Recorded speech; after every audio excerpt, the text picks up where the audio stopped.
President, ask unanimous consent to vacate the quorum call. Without objection.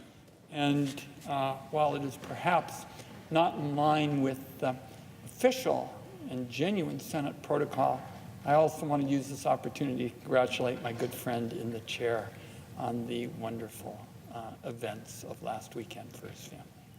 Thank you. Mr. President, I have come to the floor today to discuss my colleague, Senator Baldwin's resolution that would protect the millions of Americans in Wisconsin, Oregon, and all across the land who are faced with pre-existing health conditions.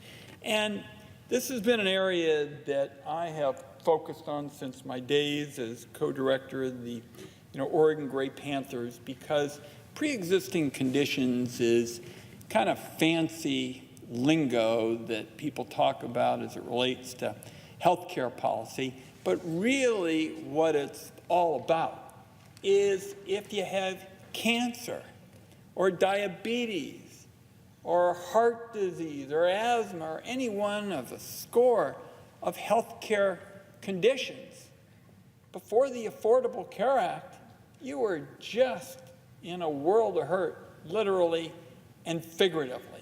In effect, the healthcare system then was for the healthy and the wealthy. If you were healthy, nothing to worry about, no pre-existing condition. If you were wealthy, you just paid the bills.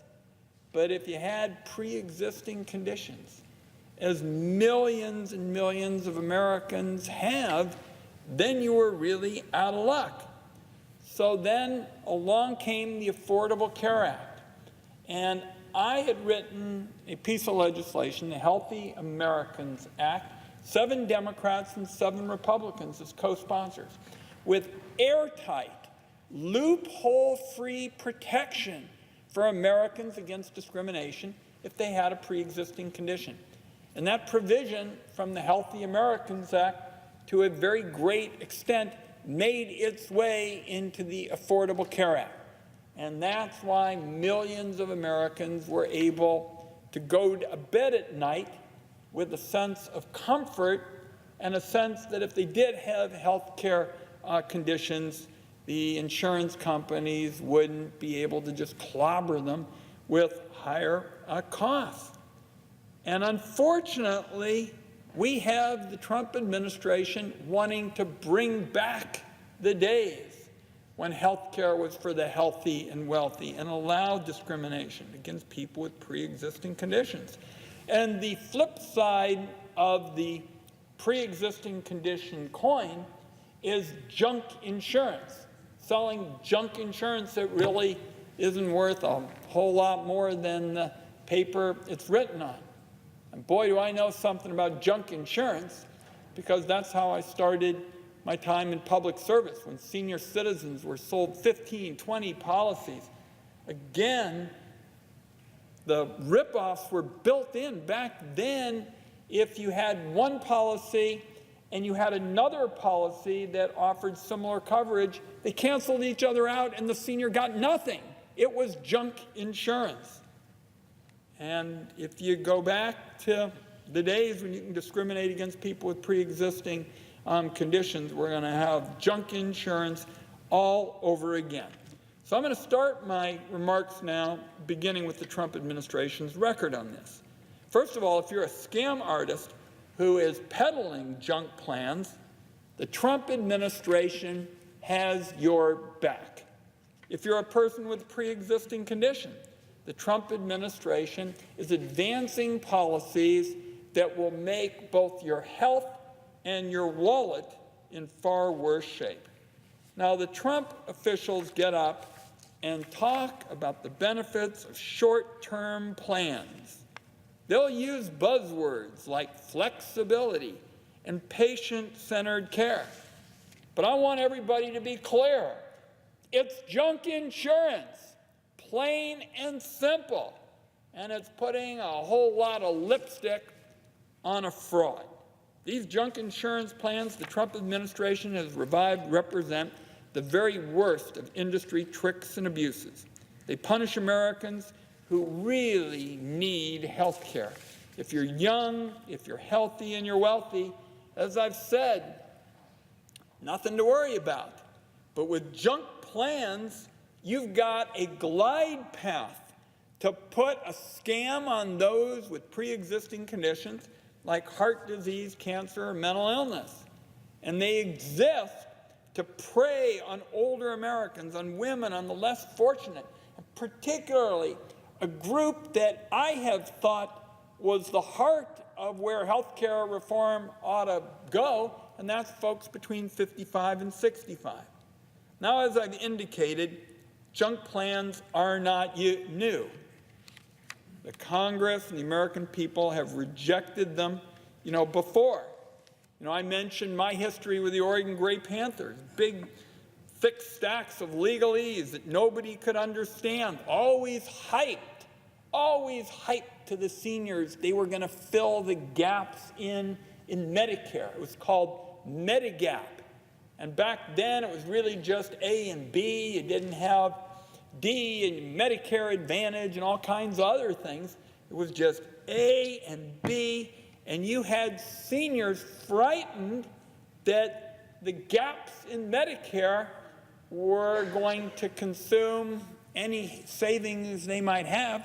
And so every time a fast-talking salesperson came through, a senior would buy a policy. And when I was director of the Gray Panthers, Mr. President, it was common to go to a senior's home and they would actually go to a closet and pull out a shoebox full of these worthless policies. And I really fear we're looking at going back to those days. And, the fact is, the Congress finally cracked down on those Medigap ripoffs, and I had an opportunity to be part of that effort as a member of the other body, the House, but a lot of people got hurt in the process. And junk insurance wasn't just a problem for seniors. A few years ago, the Affordable Care Act was designed, as I mentioned in terms of the Healthy Americans Act, to make sure that junk insurance would be eliminated across the board. Across the board, we would say, in our country, we are going to have ironclad, loophole-free guarantees that no American would ever face discrimination over a pre-existing condition. And by the way, that used to be a bipartisan proposition. And the fact is, Mr. President, still serving in this body are a number of my colleagues on the Republican side who are co-sponsors of the Healthy Americans Act with that ironclad, loophole-free protection for those with pre-existing conditions. So it's not as if somebody just kind of brought this up as a partisan issue. It was bipartisan then. Republican members of this body, distinguished colleagues, were co-sponsors of that Healthy Americans Act proposition.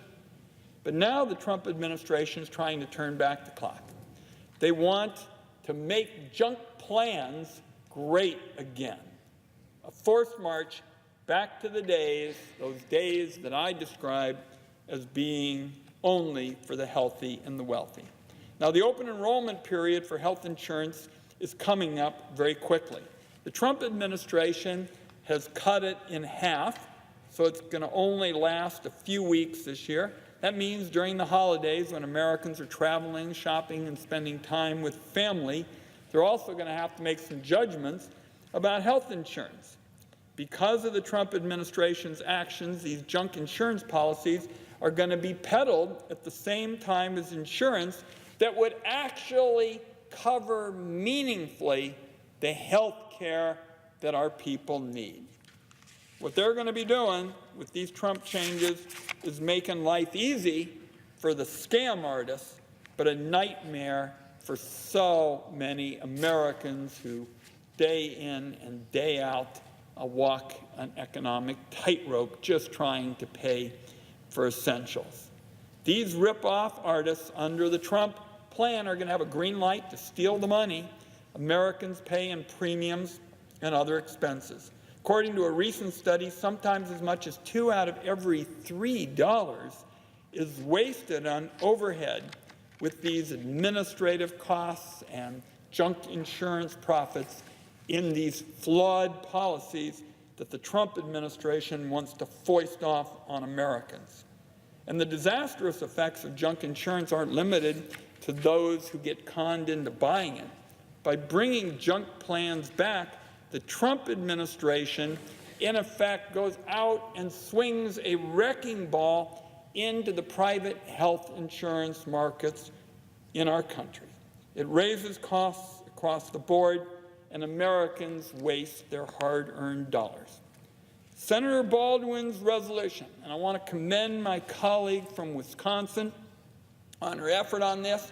She came and talked with me about this early on as the ranking Democrat on the Senate Finance Committee. We have jurisdiction over something like $1 trillion worth of health spending, and I really appreciated the expertise and the passion that Senator Baldwin has brought to this issue, and we saw it in her very first presentation on what she wanted to do. Her resolution is the Senate's best opportunity to put a stop to the scams that I've described. It would throw the Trump administration's junk insurance rules out, and with Senator Baldwin's proposal, it would restore the protections that millions of Americans count on each day. Democrats in the Senate are going to stand up for Americans with pre-existing conditions, and I hope that colleagues on the other side will join us. I recognize that the Trump administration is not, but my hope is that we will have colleagues on the other side supporting us for Senator Baldwin's resolution. In addition, as if this wasn't enough of an injury foisted on vulnerable Americans, the Trump administration has put forward a nominee for a seat on the Sixth Circuit Court of Appeals who made health care sabotage one of his top priorities at the Trump Justice Department. Chad Riedler, currently the Deputy Assistant Attorney General, in my view, is the wrong choice to be a federal judge. Earlier this year, the Trump administration decided it just wanted to get out of the business of enforcing the rules that protect Americans with pre-existing conditions. In fact, it had to argue in court that it could abandon that essential part of the Affordable Care Act, which was still the law of the land the last time I looked. Who did the administration turn to when it needed to cook up a dubious legal argument that it had no obligation to enforce the law of the land? Chad Riedler. And in fact, 3 career attorneys from the Department of Justice looked at his argument and they actually withdrew from the case. 3 career lawyers from the Department of Justice refused to participate. The judiciary held a hearing on Mr. Riedler's nomination earlier this month. His nomination could be sent to the floor of the Senate in the coming weeks. But it ought to be clear that this is a nominee who is not an impartial individual with the judicial temperament Americans expect. That's not somebody who ought to be handed a seat on the federal bench with the power to sign off on the Trump administration's agenda of health care sabotage. I'm going to close with this. The Senate has an opportunity to stand up this week for the millions of vulnerable Americans who have these pre-existing conditions. The millions of Americans who, under the Affordable Care Act, can go to bed at night knowing that if they have a pre-existing condition, they're not going to lose everything. And I'm serious when I talk about losing everything. Once you go back to discriminating against people with pre-existing conditions, you're going to go back to job lock and all the problems we saw associated with discrimination. If you were in Montana, you were in Oregon, you had a pre-existing condition, and you got offered a better job on the other side of town, you couldn't go get it because you wouldn't be able to get coverage because there was discrimination against people with pre-existing conditions. So this week, the Senate is going to have an opportunity to stand up to the Trump administration and go to bat for the millions and millions of Americans who are watching this debate, who have pre-existing conditions and are just counting on this body to not turn back the clock and leave them vulnerable again. Senator Baldwin's resolution would prevent the Trump administration from bringing back the worst abuses of junk insurance. If it doesn't pass this week, this is an issue that, in my view, is going to come up again and again and again until it's fixed. And finally, the Riedler nomination, in my view, ought to be stopped in its tracks. The Senate ought to tell the administration it is not going to rubber stamp judicial nominees with a proven, demonstrable track record of twisting the law in a way that harms the most vulnerable of our citizens. With that, Mr. President, I note that the majority leader is here. I yield the floor.